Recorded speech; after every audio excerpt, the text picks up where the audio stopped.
Hi friends, അപ്പോൾ ഈ കാണുന്നത് എർത്ത് റാഡാണ് കേട്ടോ. ഇപ്പോഴും ഇതേപോലത്തുള്ള റാഡ് വെച്ചിട്ട് പലരും പല വീടുകളിലും ചെയ്യുന്നുണ്ടാവും.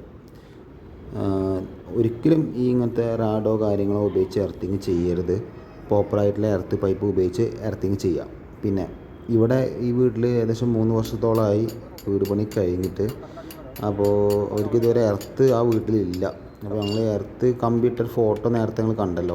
അപ്പോൾ ആ ഫോട്ടോ അവരെ കയ്യിൽ നിന്ന് എടുത്തിട്ട് കമ്പി ഏത് ഭാഗത്ത് കൂടിയാണ് കോപ്പർ ഇട്ടിരിക്കുന്നതെന്ന് അറിയാൻ വേണ്ടിയിട്ട് ഞങ്ങൾ പൊട്ടിച്ച് നോക്കുകയാണ്. അപ്പോൾ ശരിക്കും പറഞ്ഞാൽ ഒരു വീട്ടിൽ മസ്റ്റായിട്ട് ഡി ബിയിലേക്ക് 2 കോപ്പർ കൊണ്ടുപോകാൻ ശ്രമിക്കുക. കാരണം പണ്ട് കാലങ്ങളിലൊക്കെ ഒരു കോപ്പറാണ് ഡി ബിയിലേക്ക് കൊണ്ടുപോയിട്ടുണ്ടാവുക. ശരിക്കും പറഞ്ഞാൽ ഇപ്പോൾ അപ്ഡേറ്റ് ചെയ്യേണ്ട കാലഘട്ടം കഴിഞ്ഞു. കാരണം മസ്റ്റായിട്ട് നിങ്ങൾ 2 കോപ്പർ വെച്ചിട്ട് ഡി ബിയിലേക്ക് കൊണ്ടുപോകാൻ ശ്രമിക്കുക കേട്ടോ. പിന്നെ അതേപോലെ തന്നെ ഇതിപ്പോൾ നമ്മൾ എർത്തിൽ ഫേസ് വെച്ചിട്ട് ഒന്ന് ടെസ്റ്റ് ചെയ്ത് നോക്കുകയാണ്. കാരണം ഡി ബിന്ന് ഫേസ് വെക്കുമ്പോൾ കിട്ടുന്നില്ല. എന്ന് വെച്ച് കഴിഞ്ഞാൽ പുറത്തെ എർത്തിൽ നിന്ന് നമ്മൾ ഫേസ് വെക്കുമ്പോൾ കിട്ടുന്നുണ്ട്. അപ്പോൾ ഈ തറയിൽ കൂടി ഇട്ടപ്പോൾ എവിടെയോ കട്ടായി പോയിക്കുകയാണ്. പിന്നെ ഇത് പൈപ്പ് വഴിയൊന്നുമല്ല ഇട്ടിരിക്കുന്നത്, സ്ലീവ് ഒന്നും ഇട്ടിട്ടില്ല. പിന്നെ നമ്മൾ എർത്ത് ഇപ്പോൾ തൽക്കാലം ഒരു വയർ വെച്ച് കണക്ട് ചെയ്തിട്ടുണ്ട്. താൽക്കാലികമാണ് കേട്ടോ, നമ്മൾ മാറ്റി കൊടുക്കുന്നതാണ്. ഇപ്പോൾ നമ്മൾ ട്രിപ്പിംഗ് ചെയ്യുന്ന സമയത്ത് ട്രിപ്പിംഗ് ആവുന്നുണ്ട്.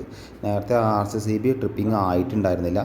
ഇപ്പോൾ നമുക്ക് ഏകദേശം 25 മില്ലിയിൽ നമുക്കിത് ട്രിപ്പിംഗ് കറക്റ്റായി കിട്ടുന്നുണ്ട് കേട്ടോ. പിന്നെ അതേപോലെ ഇൻസുലേഷൻ ടെസ്റ്റർ വെച്ചിട്ടാണ് നമുക്ക് ഈ കംപ്ലൈൻ്റ് ഒക്കെ പെട്ടെന്ന് കണ്ടുപിടിക്കാൻ പറ്റുക കേട്ടോ. അപ്പോൾ അതിൻ്റെ ഡീറ്റെയിൽസ് വീഡിയോ വരുന്നുണ്ട് കേട്ടോ.